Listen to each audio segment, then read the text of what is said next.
Capítulo 5. Os quatro prejuízos fundamentais: privação social, privação de sono, atenção fragmentada e vício. Em uma manhã de 2016, durante uma viagem de família a Vermont, minha filha de 6 anos estava jogando no meu iPad. Então ela me disse: Papai, você pode tirar o iPad de mim? Estou tentando tirar os olhos dele, mas não consigo. Ela havia sido pega pelo esquema de reforço de razão variável, gerenciando pelos desenvolvedores do jogo. A segunda maneira mais poderosa de controlar o comportamento de um animal, atrás apenas de implantar eletrodos em um cérebro. Em 1911, em um dos experimentos que fundamentaram a psicologia, Edward trancou gatos famintos em caixas problemas. Tratava-se de pequenas gaiolas das quais os animais poderiam escapar e se alimentar caso se comportassem de determinada maneira, por exemplo, puxando um anel preso em uma corrente que abria o trinco. Os gatos se debatiam infelizes, tentando escapar, e uma hora acabavam solucionando o problema. E o que você acha que acontecia quando o mesmo gato voltava a ser colocado na mesma caixa? Sua maneira e tentativa envolvia o anel? Não. O cientista descobriu que, de novo, os gatos se debatiam, embora na média encontrassem a solução em pouco mais rápido agora, e um pouco mais rápido na vez seguinte, até chegar ao comportamento que lhes rendia sua fuga imediata. Havia sempre uma curva de aprendizagem, em vez de um momento em que o gato entendia o que precisava fazer, seguida por uma redução drástica no tempo marcado. Foi assim que o cientista descreveu a aprendizagem do gato. Entre os muitos impulsos acidentais, o impulso que leva ao prazer se fortalece e fica gravado. Ele ainda disse que a aprendizagem animal é a abertura pelo uso de um caminho no cérebro e não as decisões de uma consciência racional. Procure lembrar disso sempre que você vir alguém, incluindo você, fazendo movimentos repetitivos em uma tela sensível ao toque, como se em transe. A abertura pelo uso de um comportamento no cérebro. Meu objetivo na parte 3 deste livro é examinar as evidências dos prejuízos em diversas frentes causados pela grande reconfiguração. A rápida mudança de celulares básicos para smartphones com internet, banda larga e aplicativos de redes sociais criou a infância baseada no celular, que abriu muitos novos caminhos no cérebro da geração Z. Neste capítulo, descrevo os 4 prejuízos fundamentais da nova infância baseada no celular, que impactam meninos e meninas de todas as idades, que é a privação social, a privação de sono, a atenção fragmentada e o vício. Depois, no capítulo 6, explico os principais motivos pelos quais as redes sociais têm sido especialmente prejudiciais para as meninas, incluindo a comparação social crônica e a agressão relacional. No capítulo 7, examino o que está dando errado para os meninos cuja saúde mental não decaiu de maneira tão repentina quanto a das meninas, mas que há muitas décadas vem se reiterando do modo real e investindo cada vez mais no mundo virtual. No capítulo 8, mostro que a grande reconfiguração incentiva hábitos exatamente opostos à sabedoria acumulada de tradições filosóficas e culturais de todo o mundo. Também vou mostrar como podemos recorrer a práticas espirituais antigas para de orientação sobre como viver nessa época tão confusa e opressiva. Antes, no entanto, preciso explicar o que é a infância baseada no celular e de onde ela veio. Quando anunciou o primeiro iPhone em junho de 2007, Steve Jobs o descreveu como um iPod widescreen com controle por toque, um celular revolucionário, o inovador dispositivo de comunicação pela internet. A primeira versão era bastante simples, pelos padrões de hoje, e não tenho motivos para acreditar que fosse nociva à saúde mental.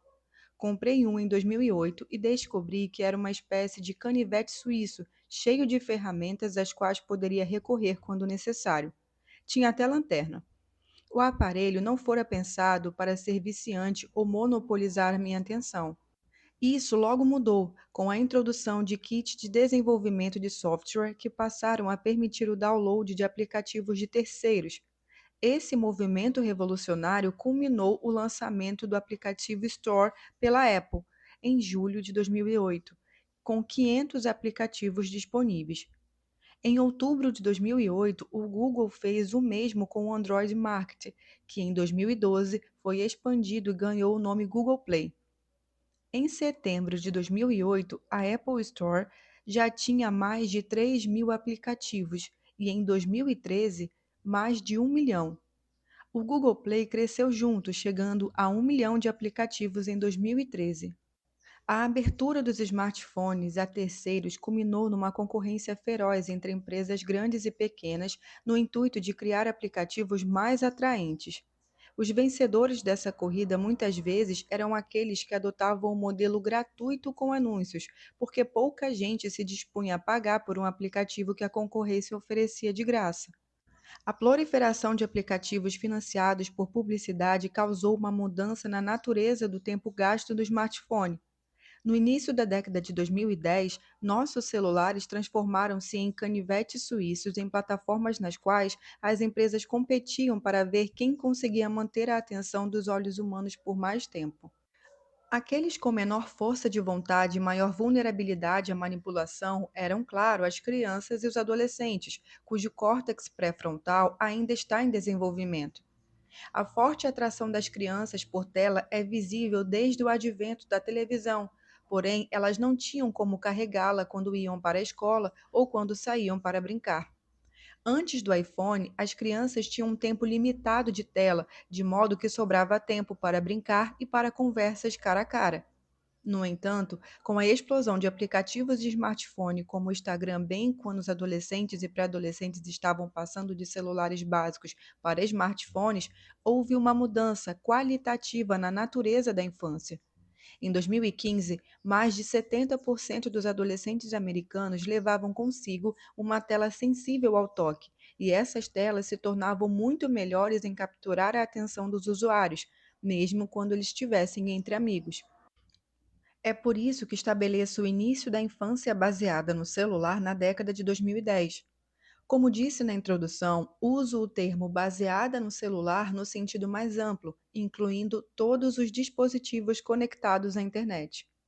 No fim dos anos 2000 e no início da década de 2010, muitos desses aparelhos, em especial videogames como o PS3 e Xbox 360, ganharam acesso à internet, introduzindo anúncios e novos incentivos comerciais a plataformas que antes se encerravam em si.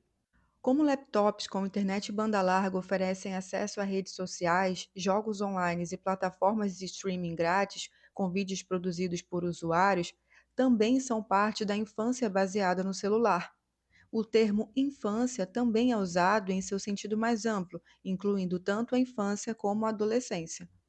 As redes sociais evoluíram com o tempo, porém, há pelo menos quatro características comuns às plataformas: perfis de usuários, são usuários que podem criar seus perfis onde compartilhar informações pessoais e interesses, o conteúdo gerado por usuários, onde os usuários podem criar e compartilhar para uma ampla audiência diversos conteúdos, incluindo textos, fotos, vídeos e links, o networking, que é onde os usuários podem se conectar com outros usuários, seguindo seu perfil, ficando amigos ou participando dos mesmos grupos, e a interatividade, que são usuários que é onde eles interagem um com os outros e com o conteúdo que compartilham.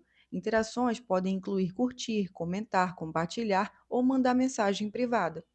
As plataformas de rede social mais comuns, como Facebook, Instagram, Twitter, Snapchat, TikTok e LinkedIn, apresentam essas quatro características, assim como o YouTube, embora ele seja mais usado como biblioteca de livros, e a Twitch, popular plataforma de streaming de jogos online.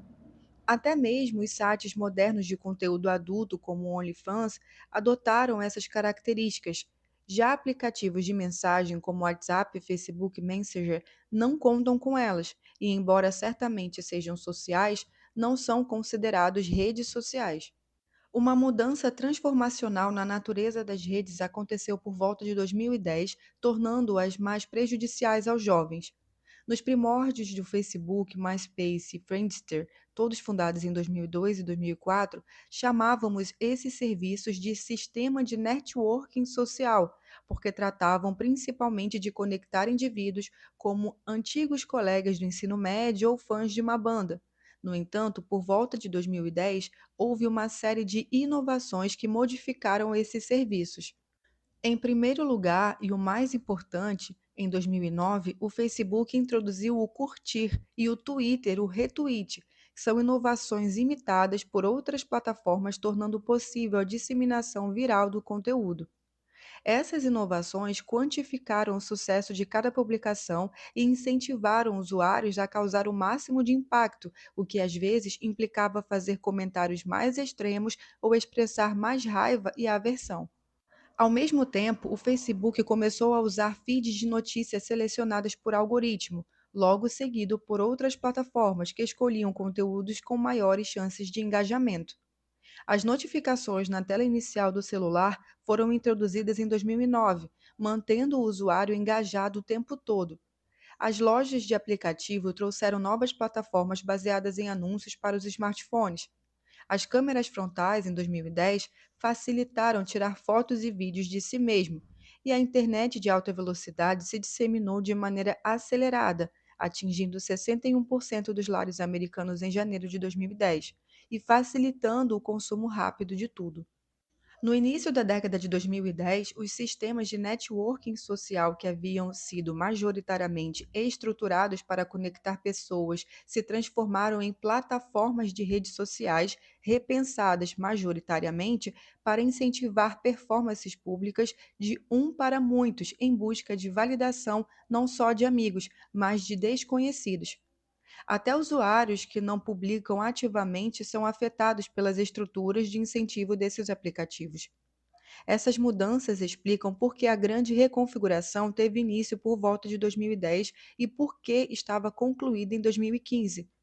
Crianças e adolescentes que passavam cada vez mais tempo em casa, isolados pela mania nacional de superproteção, se voltaram cada vez mais para sua coleção cada vez maior de dispositivos como internet, que ofereciam recompensas cada vez mais atraentes e variadas.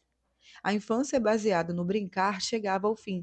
Era o início da infância baseada no celular. Vamos supor que um vendedor de uma loja de eletrônicos lhe diz que tem um produto novo para entreter sua filha de 11 anos, mais até que a televisão, e sem efeitos colaterais de qualquer tipo, mas com benefícios mínimos além do entretenimento. Quanto esse produto valeria para você? É impossível responder a essa pergunta sem saber o custo de oportunidades. Economistas definem esse tempo como a perda de outros ganhos em potencial ao se escolher determinada alternativa. Vamos supor que você vai abrir um negócio e está pensando em desembolsar US$ 2.000 para fazer um curso de design gráfico em uma universidade local, para incrementar o material de marketing da empresa. Você não pode se perguntar apenas se folhetos e sites mais atraentes fariam com que os 2.000 investidos retornassem a você. É preciso considerar todas as outras coisas que você poderia ter feito com o dinheiro e, talvez o mais importante, de que outra maneira você poderia ter contribuído para o negócio com o tempo que investiu no curso. Assim, quando o vendedor diz que os produtos são grátis, você deve se perguntar sobre o custo de oportunidade. Quanto tempo uma criança média dedica ao produto? Cerca de 40 horas por semana, no caso de pré-adolescentes como sua filha, segundo ele. Entre 13 e 18 anos, mais para 50 horas por semana. Isso não faria você ir embora da loja? Esse tempo de 6 a 8 horas por dia é o que os adolescentes dedicam a todas as atividades de lazer baseadas em telas. É claro que crianças que passaram grande parte do tempo vendo TV e jogando videogame antes que os smartphones e a internet se tornassem parte de seu cotidiano. Estudos de longo prazo demonstram que o adolescente americano médio assistia a um pouco menos de 3 horas diárias de TV no início dos anos 90. Com a maioria das famílias obtendo acesso à internet discada nessa década e à internet banda larga no seguinte, o tempo gasto em atividades na internet aumentou, enquanto diminuiu aquele vendo TV. As crianças também começaram a passar mais tempo jogando videogame e menos lendo livros e revistas. Somando tudo, a grande reconfiguração e a ascensão da era da infância baseada no celular parece ter acrescentado de 2 a 3 horas de atividades baseadas em telas, na média, ao dia da criança.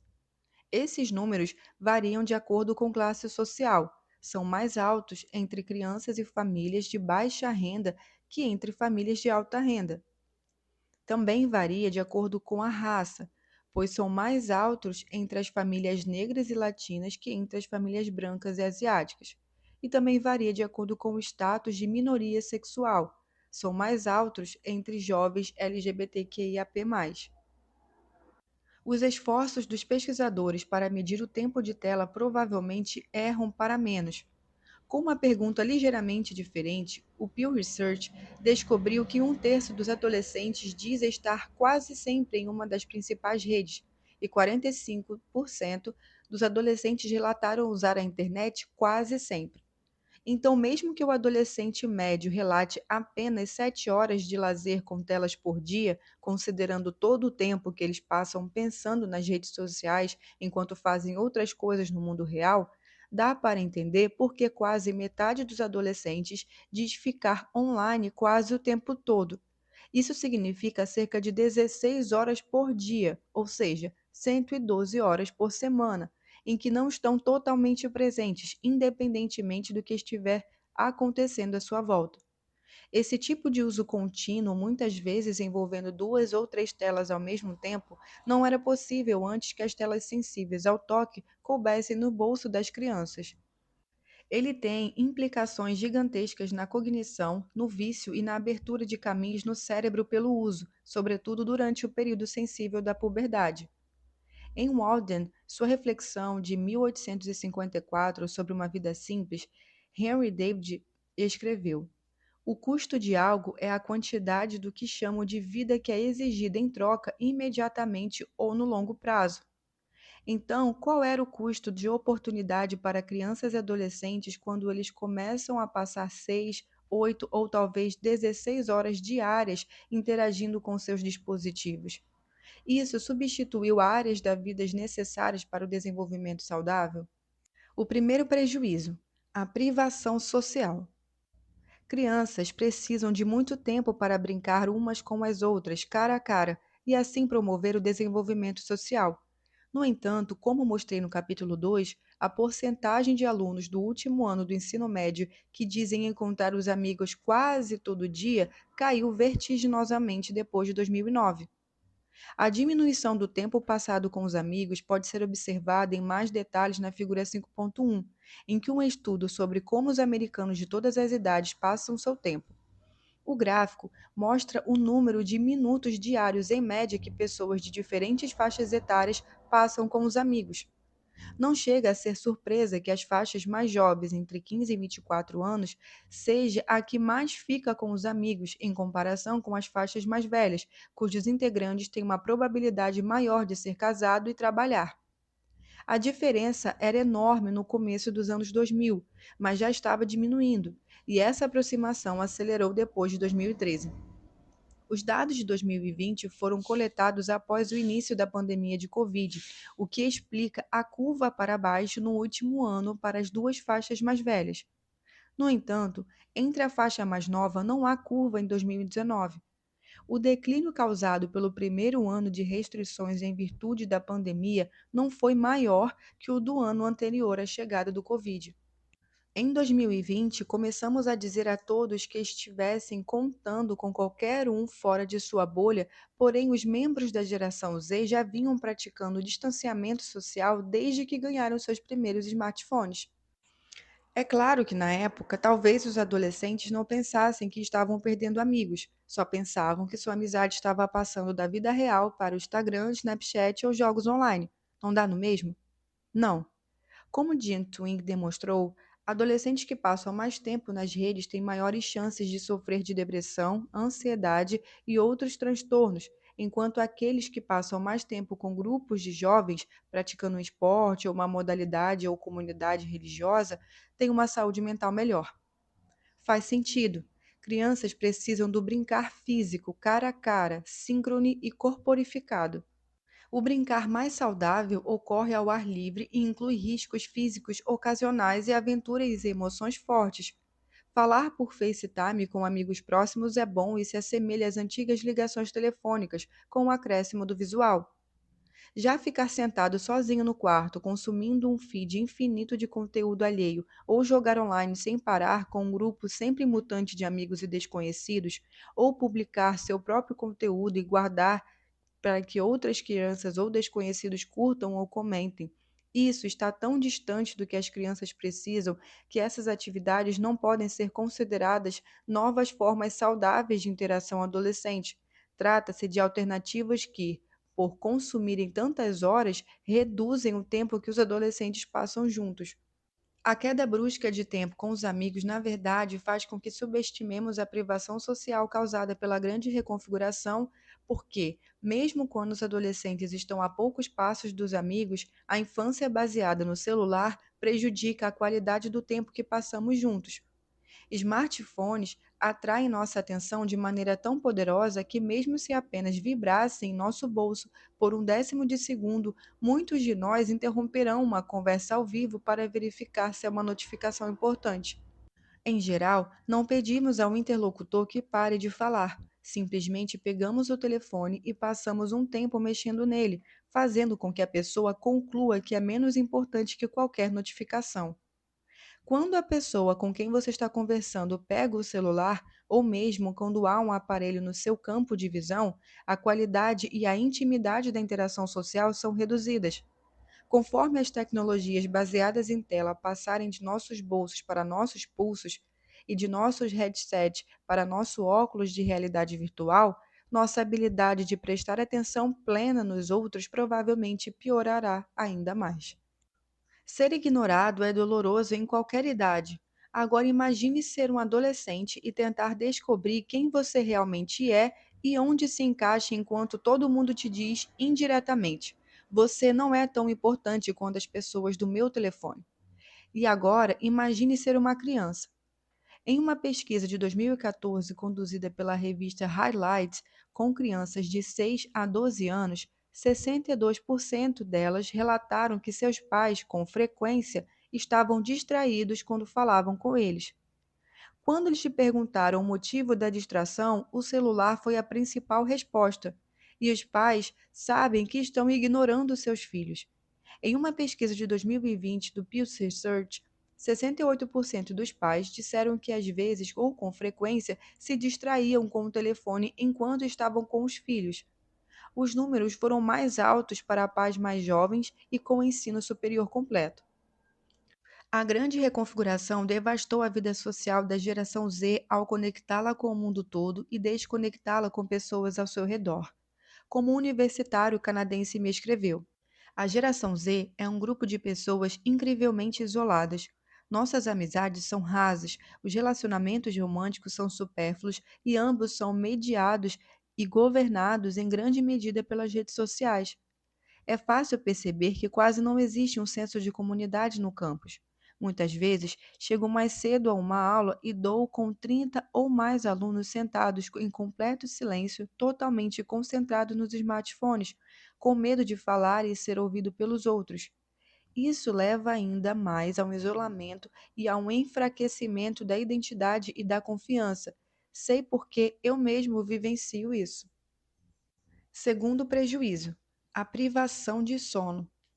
Há muito, pais sofrem para fazer os filhos dormirem cedo quando há aula no dia seguinte, e os smartphones dificultam isso ainda mais. O padrão de sono natural se altera durante a puberdade. Os adolescentes começam a se deitar mais tarde, porém, como suas manhãs durante a semana são ditadas pelo início da aula, não podem dormir até mais tarde. O que acontece é que a maioria simplesmente dorme menos do que seu cérebro e seu corpo precisam. É uma pena, porque o sono é vital para o bom desempenho da escola e na vida, sobretudo durante a puberdade, quando o cérebro se reconfigura ainda mais rápido que nos anos anteriores. Adolescentes com privação de sono não conseguem se concentrar ou apresentar uma memória tão boa quanto adolescentes que dormem o suficiente. Isso prejudica seu aprendizado e suas notas, assim como seu tempo de reação, sua tomada de decisão e suas habilidades motoras, o que leva ao risco de acidentes. Eles ficam mais irritáveis e ansiosos ao longo do dia, de modo que seus relacionamentos sofram também. A privação de sono persistente afeta outros sistemas fisiológicos, o que pode levar a ganho de peso, imunossupressão e outros problemas de saúde. Adolescentes precisam de mais sono que adultos, pelo menos 8 horas por noite, enquanto pré-adolescentes precisam de 9. Em 2001, um proeminente especialista em sono escreveu: quase todos, quando chegam à puberdade, se tornam zumbis porque dormem muito pouco. Na época, a privação de sono vinha aumentando já fazia uma década, como pode ser visto na figura 5.2.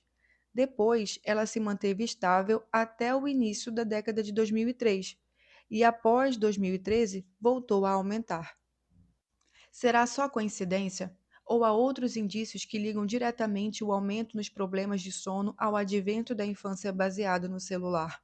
Há muitos indícios. Uma revisão de 36 estudos correlacionais encontrou associações significativas entre o uso elevado de redes e um sono ruim, e entre o uso elevado de redes e a piora na saúde mental. Essa mesma revisão mostrou que o uso elevado de redes em determinado momento resultava em problemas de sono e uma piora na saúde mental posteriormente. Um experimento descobriu que adolescentes que restringiram o uso de telas ao longo de 2 semanas, depois das 9 da noite, quando tinha aula no dia seguinte, apresentavam um tempo total de sono maior, foram dormir mais cedo e tiveram um desempenho melhor em uma tarefa que exigia atenção e reação rápida. Outros experimentos, usando várias telas, incluindo leitores digitais, jogos online e computadores, descobriram que seu uso tarde da noite atrapalha o sono. Assim, não se trata apenas de correlações, e sim de relações causais. Faz sentido, inclusive intuitivamente. Em um estudo liderado por Jim Twing, abarcando um vasto conjunto de dados do Reino Unido, o uso excessivo de telas foi associado a menor duração do sono, latência para o sono aumentada e mais despertadores durante a noite.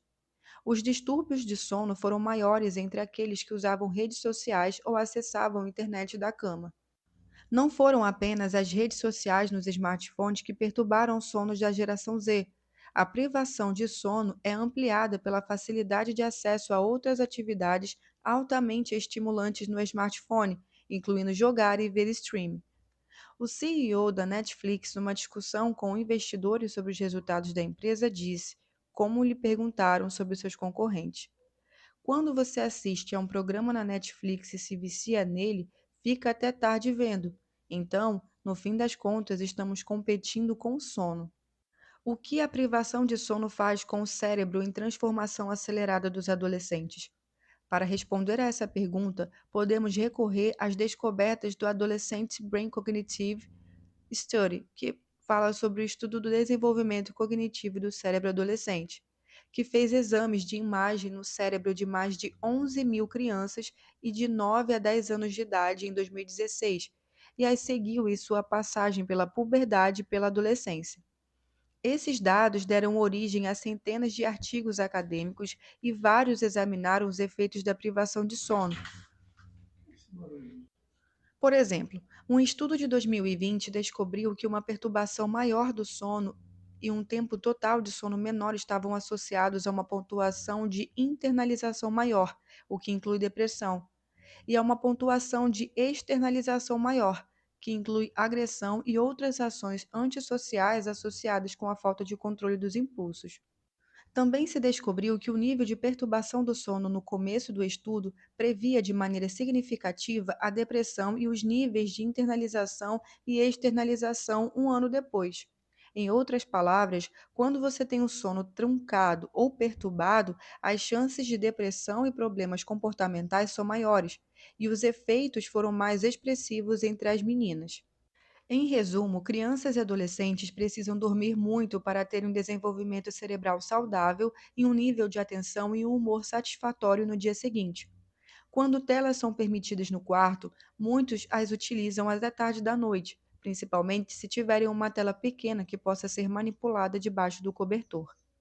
A piora do sono relacionada a telas provavelmente foi um fator que contribuiu para a grande onda de transtornos mentais na adolescência que varreu muitos países no início da década de 2010.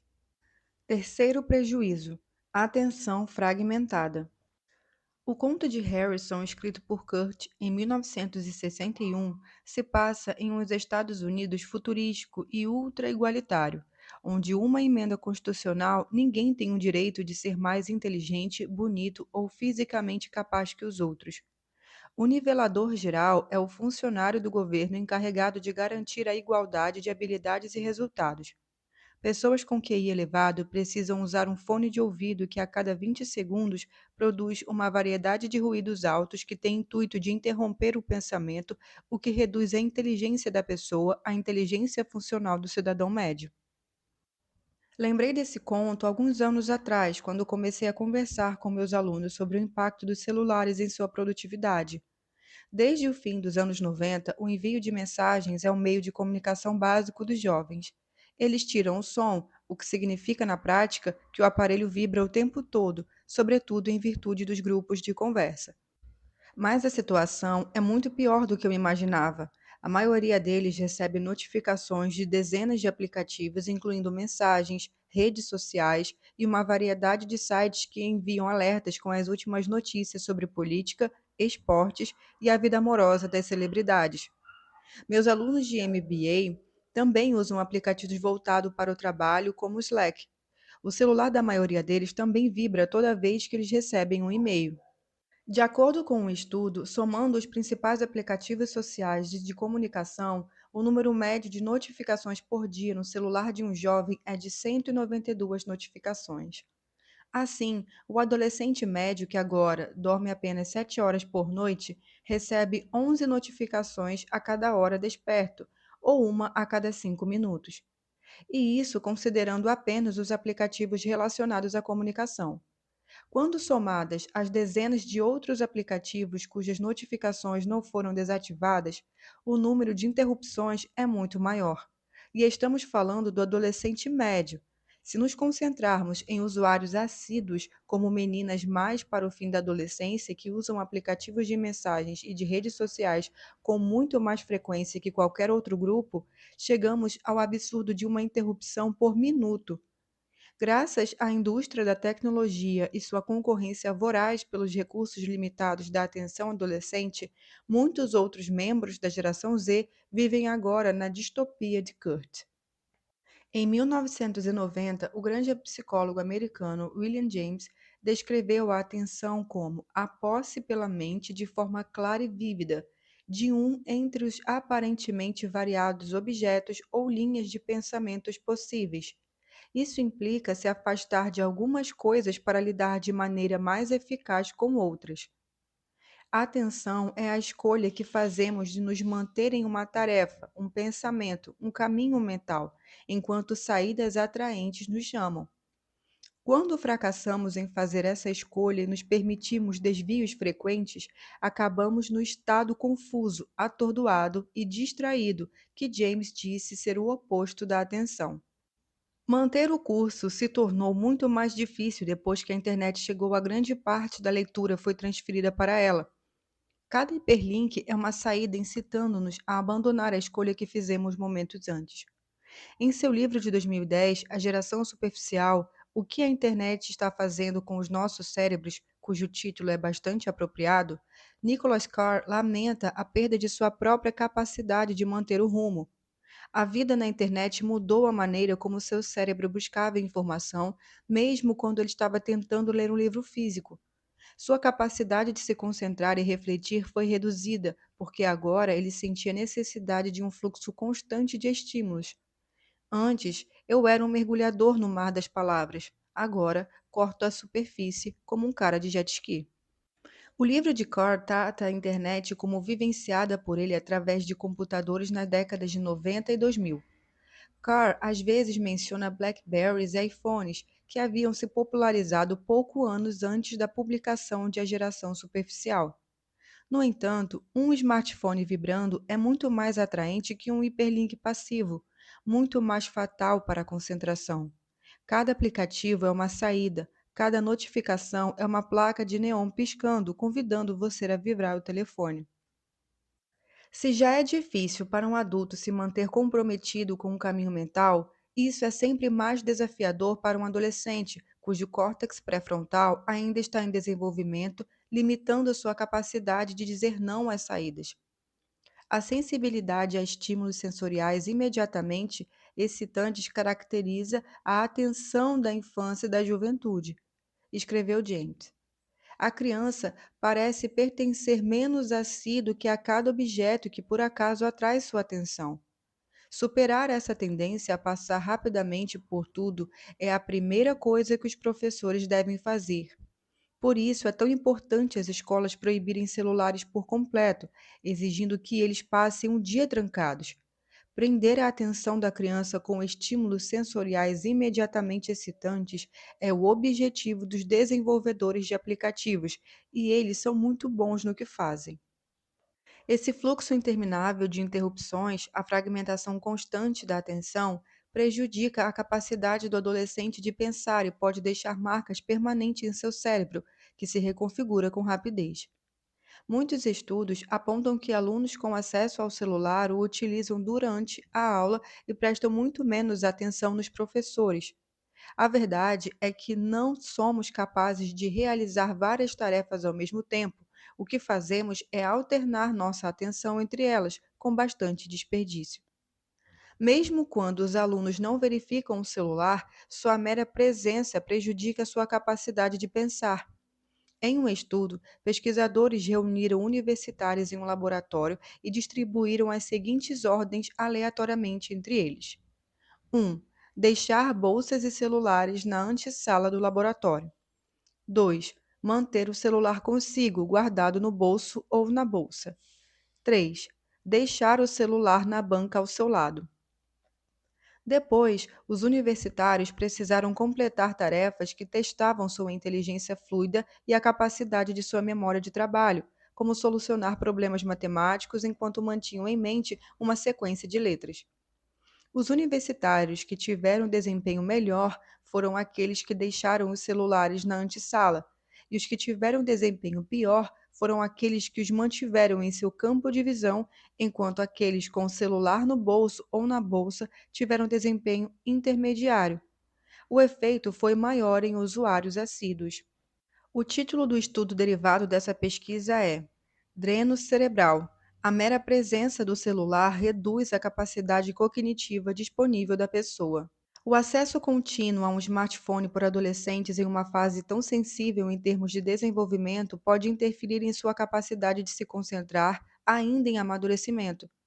Estudos mostram que adolescentes com transtorno de déficit de atenção com hiperatividade são usuários assíduos de smartphones e jogos online, e presume-se que pessoas com TDAH tenham maior propensão a procurar o estímulo de telas e o foco aumentado que pode ser encontrado em jogos online. Mas essa relação de causa pode ser invertida? Uma infância baseada no celular pode exacerbar sintomas pré-existentes de TDAH? Aparentemente, sim. Um estudo longitudinal holandês descobriu que jovens que usavam as redes sociais de maneira mais problemática, ou seja, viciante, em determinado momento apresentavam sintomas de TDAH mais fortes que em outro momento. Outro estudo, conduzido por um grupo diferente de pesquisadores holandeses, mas com um escopo semelhante, encontrou indícios de que o uso assíduo de várias mídias ao mesmo tempo causava problemas de atenção posteriores. Esse efeito causal, no entanto, foi observado apenas em pré-adolescentes, de 11 a 13 anos, e se revelou muito mais forte em meninas.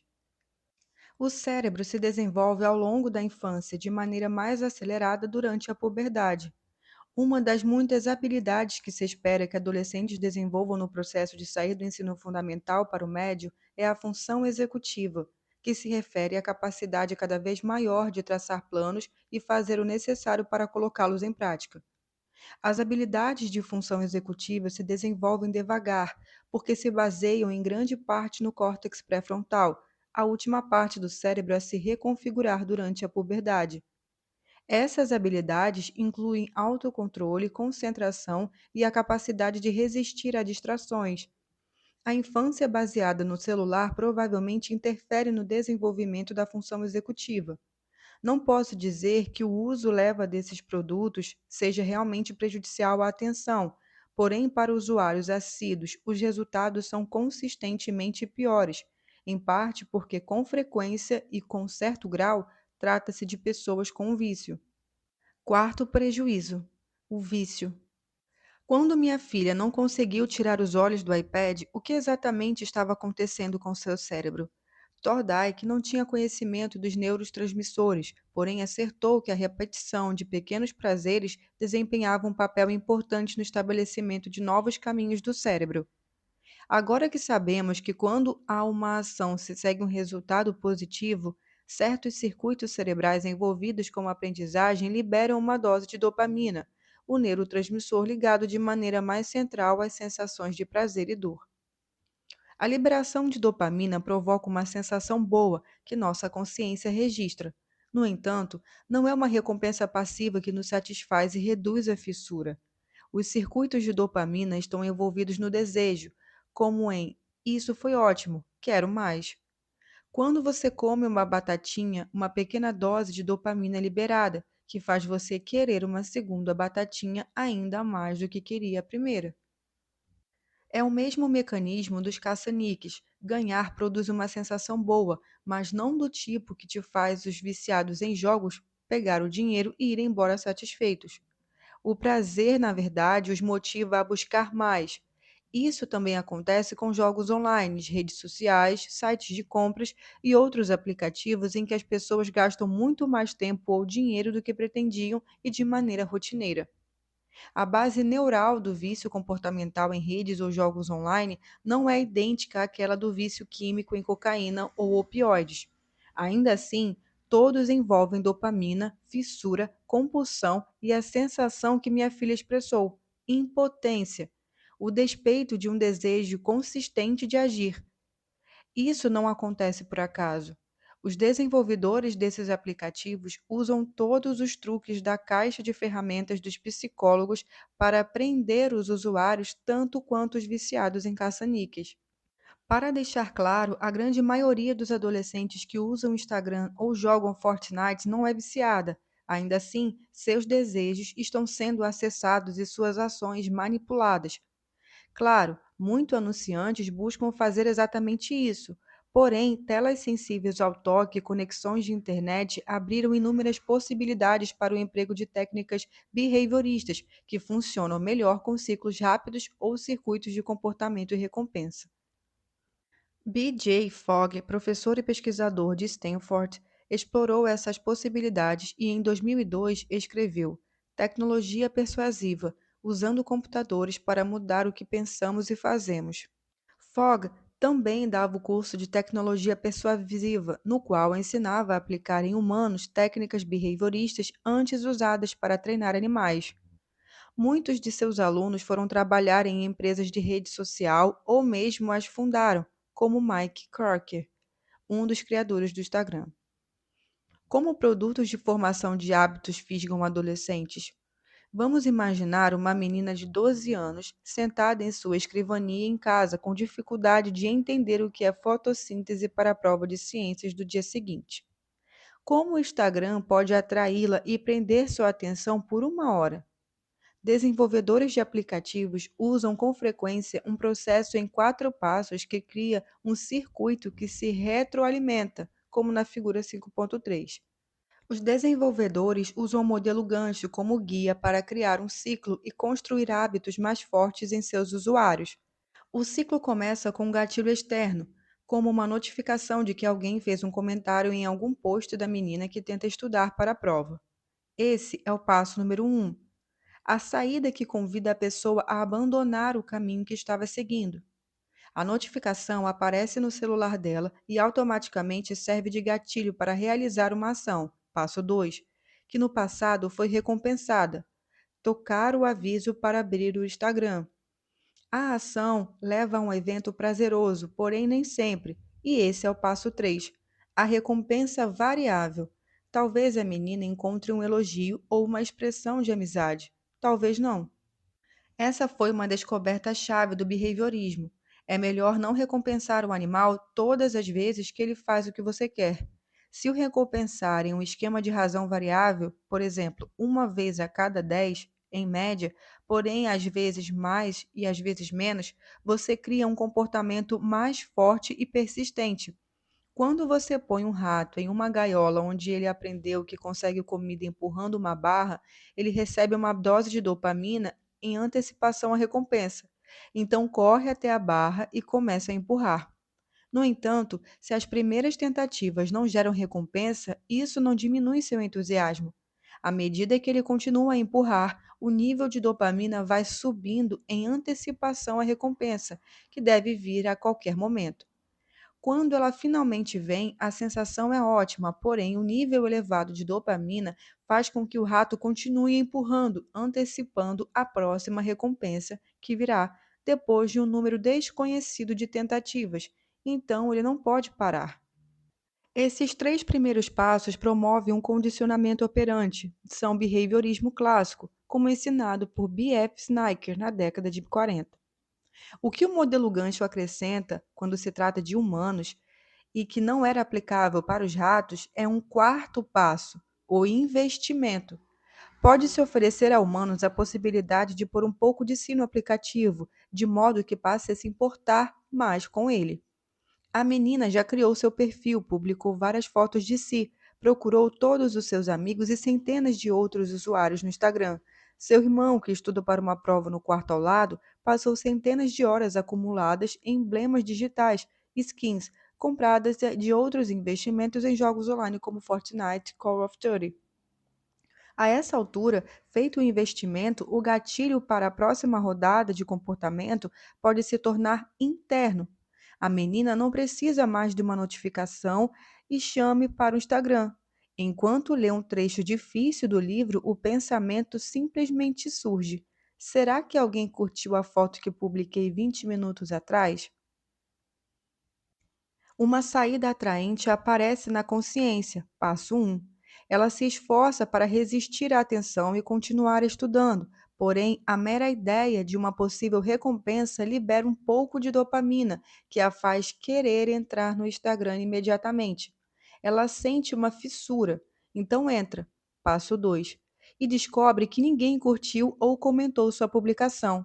É uma decepção. Porém, o cérebro, preparado pela dopamina, continua à procura de uma recompensa, o que a menina busca em outras publicações suas, ou mensagens recebidas, ou qualquer coisa que demonstre que ela importa para alguém, ou qualquer coisa que ofereça um entretenimento fácil.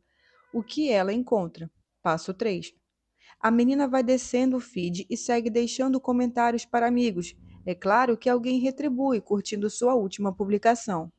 Uma hora depois, ela volta a estudar fotossíntese, esgotada e com menor capacidade de concentração. Quando os sentimentos do próprio usuário bastam para acionar um comportamento como recompensa variável, o próprio usuário foi fisgado. Graças ao Facebook Files, o vazamento de documentos internos e capturas de tela de apresentações promovido por Francis, sabemos que o Facebook fez isso intencionalmente com adolescentes usando técnicas behavioristas. Em um trecho de Arrepiar, um trio de funcionários do Facebook faz uma apresentação: O poder das identidades, por que adolescentes e jovens adultos escolhem o Instagram. O objetivo declarado é apoiar a estratégia de produto de toda a Facebook, a engajar usuários mais jovens. A seção Fundamentos da Adolescência mergulha na neurociência, mostrando o amadurecimento do cérebro durante a puberdade e observando que o córtex pré-frontal só amadurece depois dos 20 anos. Uma foto mostra a ressonância magnética de um cérebro. Segue a legenda. O cérebro adolescente é cerca de 80% maduro. Os 20% restantes representam o córtex pré-frontal. Nessa época, os adolescentes dependem amplamente de seu lobo temporal, onde as emoções, a memória e o aprendizado e o sistema de recompensa reinam supremos. Muitos outros slides de apresentação indicam que os apresentadores não estavam tentando proteger a jovem que aparece no centro do excesso de uso ou do vício. Pelo contrário, seu objetivo era ensinar outros funcionários do Facebook a mantê-la engajada por mais tempo, com recompensas, novidades e emoções. Sugestões incluem facilitar que adolescentes criem contas múltiplas e implementar caminho mais forte para conteúdos de interesse relacionado. Em seu livro Nação Dopamina, Anna, que pesquisa o vício da Universidade de Stanford, explica como ele se mostra em seus pacientes que sofrem com vício químico ou comportamental. Na década de 2010, ela começou a tratar cada vez mais de adolescentes com vício digital. Como pessoas viciadas em heroína e cocaína, aquelas viciadas em atividades digitais sentem que, fora o objeto de seu vício, nada mais traz uma sensação boa. O motivo é que o cérebro se adapta a longos períodos de dopamina elevada, transformando-se em uma variedade de maneiras para manter a homeostase. A adaptação mais importante é regular para baixo a transmissão de dopamina. O usuário precisa aumentar a dosagem da droga para voltar a sentir prazer. Infelizmente, quando o cérebro de uma pessoa viciada se adapta neutralizando o efeito da droga, ele também entra em um estado de déficit se a pessoa não está usando. Se a liberação de dopamina é prazerosa, seu déficit é desagradável. A vida rotineira se torna entediante e até dolorosa sem a droga. Nada mais provoca prazer, só a droga. A pessoa entra em um estado de abstinência que só vai passar se ela conseguir ficar longe da droga por tempo suficiente para que seu cérebro retorne ao estado original, em geral, em algumas semanas. Ela diz que os sintomas universais da abstinência de qualquer substância viciante são ansiedade, irritabilidade, insônia e disforia. Disforia é o oposto da euforia, é uma sensação generalizada de desconforto ou inquietação. É basicamente como muitos adolescentes que são usuários assíduos de redes sociais ou jogos online dizem se sentir, e que os pais e médicos observam, quando se vê afastado involuntariamente de seus celulares e videogames. Sintomas como tristeza, ansiedade e irritabilidade são listados como sinais de abstinência em pessoas diagnosticadas com transtorno de jogo pela internet. A lista de sintomas universais da abstinência de que Ana mostra como vício amplifica os três prejuízos fundamentais. Pessoas viciadas em atividades baseadas em telas têm dificuldade de dormir, tanto por causa da concorrência direta com o sono, porque por causa da dose elevada de luz azul a centímetros de distância de sua rotina, que diz ao cérebro: é dia, nada de produzir melatonina. Além disso, enquanto maior parte das pessoas acorda várias vezes durante a noite, mas volta a dormir logo em seguida, pessoas viciadas muitas vezes pegam o celular e começam a mexer nele. O smartphone é a agulha hipodérmica da modernidade, fornecendo dopamina digital 24 horas por dia para a geração conectada. Sua metáfora ajuda a explicar por que a transição da infância baseada no brincar para a infância baseada no celular tem sido tão devastadora e por que a crise se instalou tão bruscamente no começo dos anos de 2010. Milênios passaram pela adolescência nos anos 90 e assim dos anos 2000 tinham acesso a tipo de atividade viciante em seus computadores e alguns de fato se viciaram. No entanto, não podiam levá-lo consigo aonde quer que fosse. Com a grande reconfiguração, a geração seguinte de adolescentes pôde e assim o fez. Para considerar os efeitos de amplo alcance da transição para o smartphone, imagine uma aluna com privação de sono, ansiosa e irritável interagindo com seus colegas. Provavelmente não vai dar certo, ainda mais se a escola permite que ela passe o dia com o aparelho. Ela vai usar boa parte do almoço e dos intervalos entre as aulas para se atualizar nas redes, em vez de ter conversas síncronas cara a cara, do tipo que precisa para um desenvolvimento social saudável. Assim, sua sensação de isolamento social só vai aumentar. Agora imagine uma aluna com privação de sono, ansiosa, irritável e socialmente isolada, tentando se concentrar na lição de casa enquanto distrações acenam de seu celular que repousa sobre a escrivaninha com a tela para cima. Suas habilidades executivas prejudicadas vão ter dificuldade de fazê-la se ater à tarefa por intervalos de mais de 1 ou 2 minutos. Sua atenção é fragmentada, sua consciência assume o estado confuso, atordoado e distraído, que William James disse ser o oposto da atenção. Quando damos smartphones a crianças e adolescentes no início da década de 2010, também demos às empresas a capacidade de aplicar neles esquemas de reforço de razão variável o dia todo, treinando-os como se fossem ratos de laboratório, nos anos mais sensíveis de reconfiguração cerebral. Essas empresas desenvolveram aplicativos viciantes que abriram caminhos muito profundos nos cérebros jovens.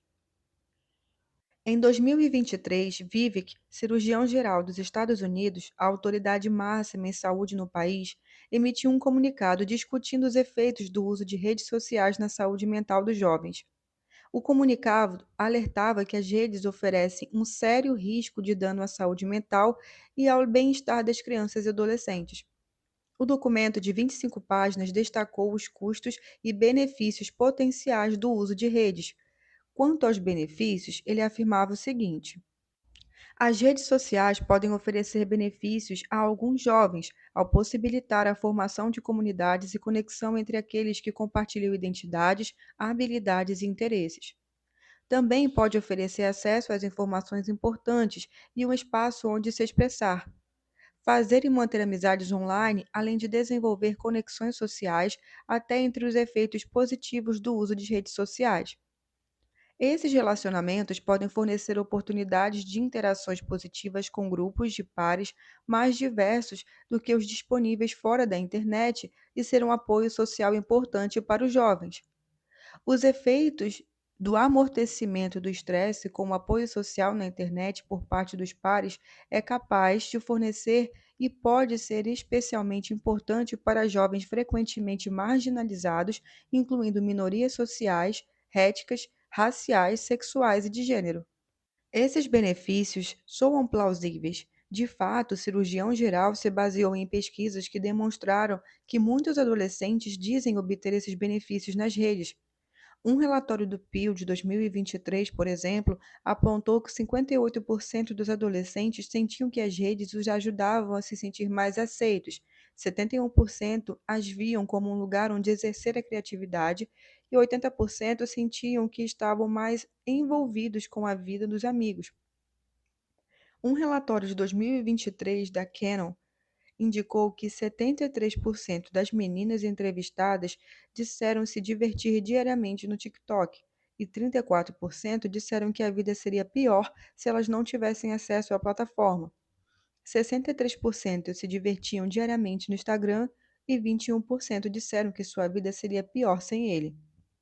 Sem dúvida, essas plataformas digitais oferecem diversão e entretenimento, assim como foi o caso da televisão com as gerações anteriores. Também conferem benefícios únicos a grupos específicos, como minorias sexuais e pessoas no aspecto autista, porque algumas comunidades virtuais podem ajudar a abrandar a dor da exclusão social no mundo real. No entanto, diferente das extensas evidências de malefícios encontradas em estudos correlacionais, longitudinais e experimentais, há muito poucas evidências de benefícios para a saúde mental com o uso assíduo de redes sociais a longo prazo. Não houve uma onda de saúde mental e felicidade a partir de 2013, quando jovens abraçaram o Instagram. Os adolescentes têm razão quando dizem que as redes lhe dão uma sensação de conexão com os amigos. Porém, como vemos por seus relatos de solidão e isolamento crescentes, essa conexão não parece ser tão boa quanto a que ela substituiu. Um segundo motivo pelo qual sou cético quanto à afirmação de que as redes ofereceram benefícios aos adolescentes é o modo como muitas vezes se confundem redes sociais e a internet como um todo. Durante o isolamento social, em virtude da pandemia de Covid, ouvi muita gente dizer: ainda bem que as redes existem. Como os jovens se relacionam sem elas? Minha resposta costumava ser: sim, vamos imaginar um mundo em que a única maneira de crianças e adolescentes conectarem fosse por telefone, mensagem, Skype, Zoom, FaceTime e e-mail, ou indo à escola ou à casa de uns dos outros e conversando ou brincando ao ar livre. Vamos imaginar um mundo onde eles pudessem encontrar informações usando Google, Bing, Wikipedia e YouTube, e o restante da internet, incluindo blogs, sites de notícias e de organizações dedicadas a esses interesses específicos. Um terceiro motivo para o ceticismo é que, mesmo os grupos demográficos tidos por aqueles que mais se beneficiam do uso das redes são os com maior probabilidade de vivenciar experiências ruins. Uma pesquisa de 2023 do Common Sense Media concluiu que, com mais frequência que seus pares não LGBTQIAP+, adolescentes LGBTQIAP+, relatavam acreditar que a vida seria melhor sem nenhuma das plataformas que mais utilizavam.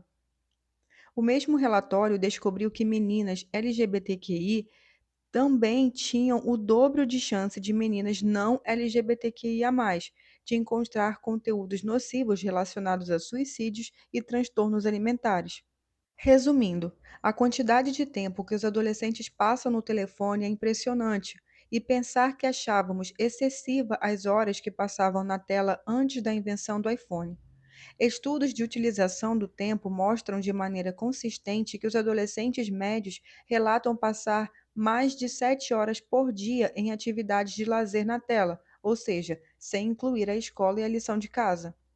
O primeiro prejuízo fundamental é a privação social, quando adolescentes americanos passaram a usar smartphones, o tempo cara a cara com os amigos a longo prazo despencou, passando de 122 minutos por dia em 2012 para 67 minutos por dia em 2019. Esse tempo diminuiu ainda mais por causa das restrições durante a pandemia de Covid. Porém, a geração Z já estava praticando o distanciamento social antes que essas restrições fossem impostas.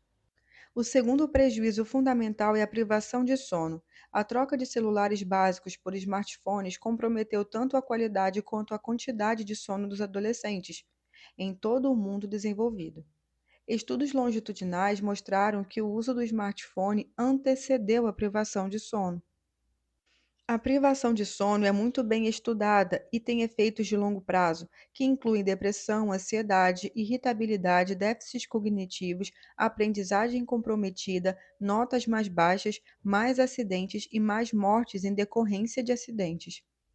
O terceiro prejuízo fundamental é a atenção fragmentada.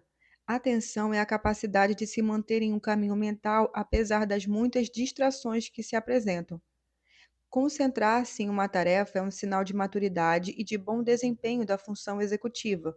No entanto, smartphones agem como criptonita para a atenção. Muitos adolescentes recebem centenas de notificações ao longo do dia, o que significa que raramente têm 5 ou 10 minutos para pensar sem ser interrompidos. O quarto prejuízo fundamental é o vício. Um pioneiro do behaviorismo afirmou que a aprendizagem para animais é como a abertura pelo uso de um caminho no cérebro. Os desenvolvedores dos aplicativos de redes sociais de maior sucesso usam técnicas behavioristas avançadas para transformar crianças em usuários assíduos de seus produtos. A liberação de dopamina produz prazer, mas não desencadeia uma sensação de satisfação. Ela deixa a pessoa querendo mais daquilo que acionou a liberação. Ana, que pesquisa o vício, diz que os sintomas universais da abstinência são ansiedade, irritabilidade, insônia e disforia. Ela e outros pesquisadores descobriram que muitos adolescentes desenvolveram vícios comportamentais muito parecidos com o vício em caça-níqueis, com consequências profundas em seu bem-estar, seu desenvolvimento social e sua família. Juntos, esse quarto prejuízo fundamental explica por que a saúde mental piorou tanto e de maneira tão brusca assim que a infância passou a se basear no celular.